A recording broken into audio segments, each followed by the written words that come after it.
Miracle, a birthday story. Miracle is a true story of a baby bison born to a very young mommy named Blossom on a sunny spring morning at Heavenwood Farms. Blossom is an inexperienced first-time mommy. It's quickly evident this baby bison will need a new mommy to survive, and on her birthday, she is taken to the barn where she meets Rachel. Rachel feeds her and keeps close watch. Suddenly, she has a fever and a swollen knee, and the doctor says she won't survive. Everyone at Heavenwoods is worried, but good news prevails, and we name this baby bison Miracle. Miracle adapts to a new herd in the paddock of Heavenwood horses. She grows fast and strong and is loved by everyone at Heavenwood. This story illustrates that acceptance and belonging are the gifts of adoption. Being part of a non-conventional or blended family requires love, hope, and acceptance on both sides. A book by Wendy Alyson Jordan, available on Amazon and Barnes & Noble. www.myhavenwood.com.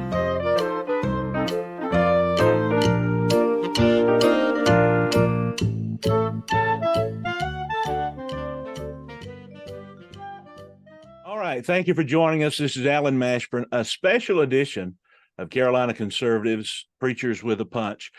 And we have spent countless hours. Hours. I think I counted about 10 to 15 videos of reading inappropriate books that we now know are all over our state. And it is a breath of fresh air when we find specifically a North Carolinian who has written a book for children that is not inappropriate, but is appropriate. And we have the author of that book called Miracle, a birthday story. And the author of that book is Miss Wendy Alyson Jordan. She is an author. She's the illustrator also of the book. And this is her first book. So she's going to let us know if there's more to follow. We hope there is. She's a retired professional photographer. She enjoys writing. I'm sure she enjoys traveling, painting, and I have to say the illustrated book is. I was very impressed. It was very well done, and I'm not just saying that to butter her toast, but I'm just saying it because it's true. So, Wendy, thank you for joining us today. It is always a joy to have anyone who will take the initiative that you have to write these books, and we certainly hope there's more to follow. So, Wendy, tell me a little bit about yourself. What prompted you to write this book, and can we see more in your future? Well, there's a couple of questions there. What prompted me to write the book? First of all, I raise American bison. I have a herd this year now, 16. Wow. It's quite a group of them now. They're kind of large. So the more they come along each year, the more of a challenge it is, really, because they are wild animals and they're not cows like some people think. They're just big furry cows, and they're very different. But each year we have at least one calf, usually. This year we had 4. So now we have 16. But last year I had an unusual thing happen, and it really inspired the book. And it also involves someone that helps me here on the farm. And she's a single girl who's from New York, and she's never had children. Wow. And the story kind of the events touched me, because here she is, first of all, a city girl, and she, when the unusual thing that happened is with American bison, they're really very, very responsible. And this was the first year that I'd ever had a female actually walk away from the newborn the day that it was born. And I don't like to use the word abandon in the story. This female happened to be really juvenile. She was really very young to be a mom. And so I had to make a decision about what to do about the calf. knowing too that even regular domestic cattle are really difficult to save when a mother won't nurse them.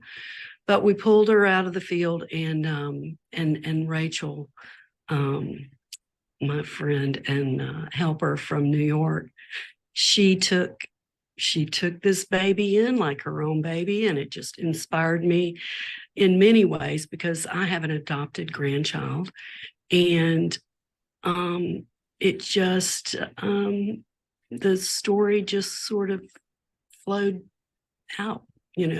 I've been writing for years, have never really thought about writing a children's book, but it was one of those things that happened, and I think it was an important parallel to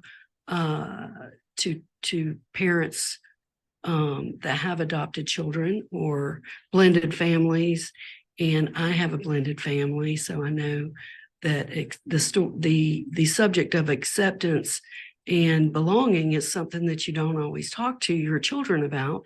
You just kind of think it's in nature, but it's not really. And Miracle accepted her situation and joined the horse herd, the small horse herd that I have, and allowed Rachel to raise her, and Rachel really became her mom.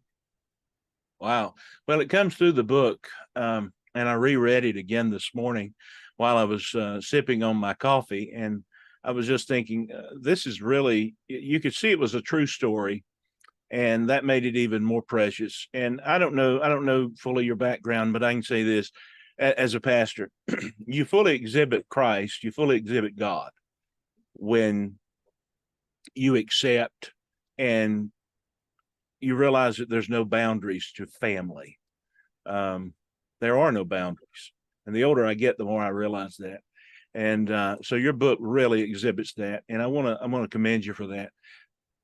One of the things I was kind of impressed, and I wasn't surprised because the book, as I said, really, it probably wasn't your intention to have a godly influence, even though I'm not saying that it wasn't, but it really does. And the website, My Heavenwood, where does that come from? Well, my husband and I built this farm we started in 2006, and we named the farm Heavenwood. Well, it's a lovely name. And it goes, it was almost like it was planned out that you were going to write the book and head down this path, because it's a wonderful name to carry the tagline of the book. Because it goes right along with the flow of the story that you're trying to tell there. So how did you get started in bison? Well, I was raised on a large farm, very similar to this farm, because I actually modeled this property after the farm that I grew up in Lake City, Florida, which is North Florida. It's flatter there, but the farm I grew up on happened to have the highest elevation, and my grandmother's house was on top of this hill. And so when we decided on the property where to build, I created the driveway, the ponds and everything to mimic where I grew up, which was a beautiful place. And I will say we didn't have the mountain range that Robert and I look at every morning. The Uwharrie Mountains are really our view almost all the way around. It's really beautiful here, and the trees and the grass is just absolutely beautiful. So it's different than my home place, but it's similar too, in that the fences and the way that I laid it out is the same. So I'm sorry, now I'm off track. Where was I going? Just that, being a farmer or growing up on a farm, my grandfather was a cattle farmer and a tobacco farmer. And he specialized with Brahma, and which are really large. Those are the big cows with the big hump. And I just grew up with those. So then when Robert and I decided, we started with horses just pleasure horses to ride. And then I said, I'd really like to get some cows. And then I got to thinking about, what I'd really like to have are some bison. I never, I just always admired bison. I think everyone loves them, and they're different. They're very different. And I didn't have any experience with bison, but I'm kind of one of those farm girls that's not afraid of much. So we started out with 3. We actually bought them in New York. I kid with people and say we bought them in Buffalo, but we didn't. We bought them in Albany, New York. And a sweet guy that works for our company drove up there. It was in the wintertime, and I was getting young juvenile. You can't take a baby bison away from its mother until it's really almost a year. So it was in November, and I don't know if anyone listening knows Art Russell, but he's quite the character. And he drove up there with another guy with the trailer, and I bought 3, a bull and 2 heifers, and they were young. And the guy, Art tells me, when he got there, it was 2 below zero and snow. Wow. Yeah, in New York that year. And they loaded up the 3.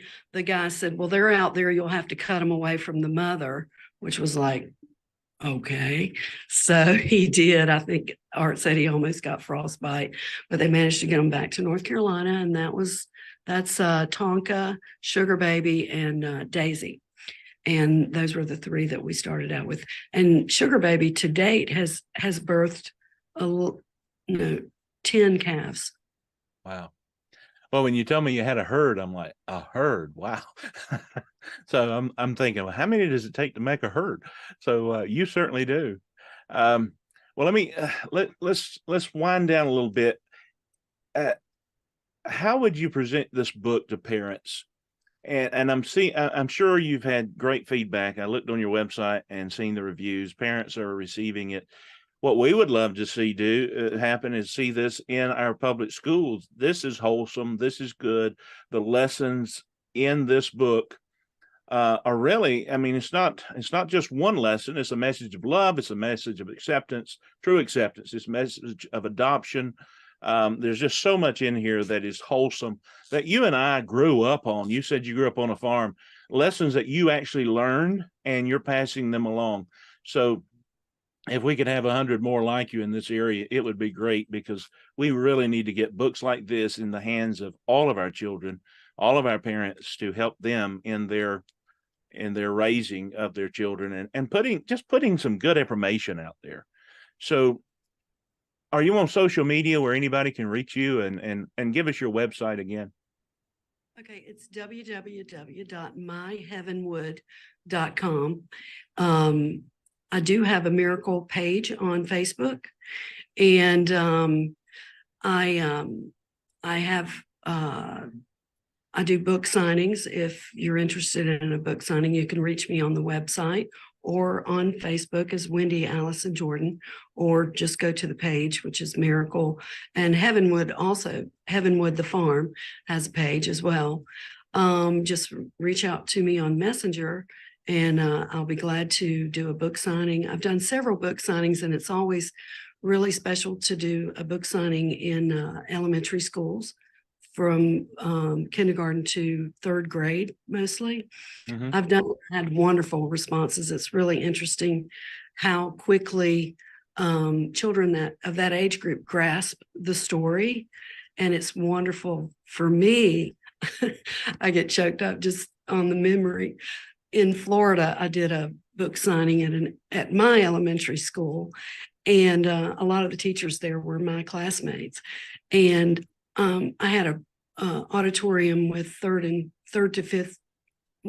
Let's see, that group was 3rd to 5th graders, and I read the book to them. And on just about every page, the whole audience of these children would be like a symphony of "aw," and I didn't expect that, and that was so sweet. But they all loved the book, and I also offer the book at Riverwild, which is the restaurant here that we built, and my daughter and son-in-law own it now.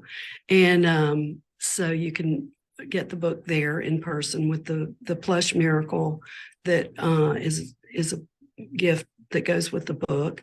So yeah, but the story, Alan, actually, I knew from the beginning that the story was divine. It was easy for me to write. I never once paused and struggled with the story. It just flowed straight from, my being, from my heart, really.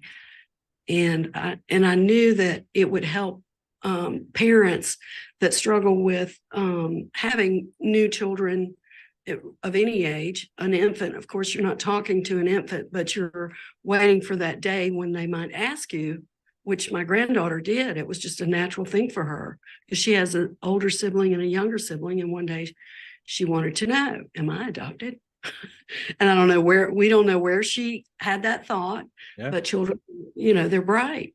And she did. And so that was around that time I had that discussion with my daughter about how would she, this is a real dilemma for parents of adoption. Do you present this to them?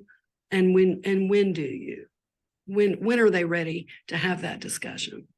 So yeah, and it really has to come natural, just the way that you described. And I guess it's necessary. I've never been there. I really can't say, but looking beyond that, your hours, there's no boundaries here. We're family. So if a child was to ask, we would probably feel obligated and do the right thing and tell them, but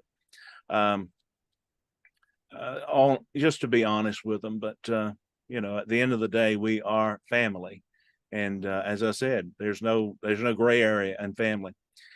Well, wrapping this up, because I know that you have a schedule and you're busy, but well, I do know that when I met Miss Wendy, she actually brought me a copy of the book, and then a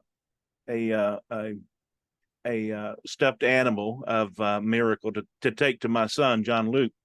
And when I walked in with that night, I showed him both. And of course, the first thing he goes to was the baby Miracle herself. So later on, he got interested in the book, but Miracle was a hit at our household, and maybe we can get some of those pictures up for you. But I want to thank you for joining us today. These are books that we want to highlight and we want to spread the news about and share everywhere, because they're good, wholesome books. They teach principles that we were founded on as a country: love, accepting who you are, where you are, and then that there's no boundary in family. I'm going to just go ahead and say it. We are one human race, and if we start drawing those boundaries here, that's not something that we need to do. We just need to realize that we're here for a very short time here on this earth, and what we make of it is the best of it. And I would look forward to the day that, just on the topic of adoption, that adoption is made much easier and simpler in this state. But that's another discussion for another time. But that's my hope and prayer. So, Miss Wendy, thank you for joining us. Thank you for taking time out of your busy schedule. And she's given us her handles on social media and her website, myheavenwood.com. So please check her out. And she has all of the books on there. She's got it in hard copy. She's got it in paperback. And she's got Little Baby Miracle that you can order and have it for your child or grandchild as well. Again, thank you, Miss Wendy. Thank you, Alan. I appreciate it. It's an honor to be here. It's an honor to have you here. And if we could have 100 more like you to do this, that would be a blessing to all of us. Again, thank you. And I pray that you will share this video to parents and homeschool groups alike, because we need to get this out in front of our children and read it to them. They will enjoy it. They will ooh and ah, and you'll have something to laugh at and smile at, because they love Baby Miracle. God bless you, and I pray that you'll have a great day.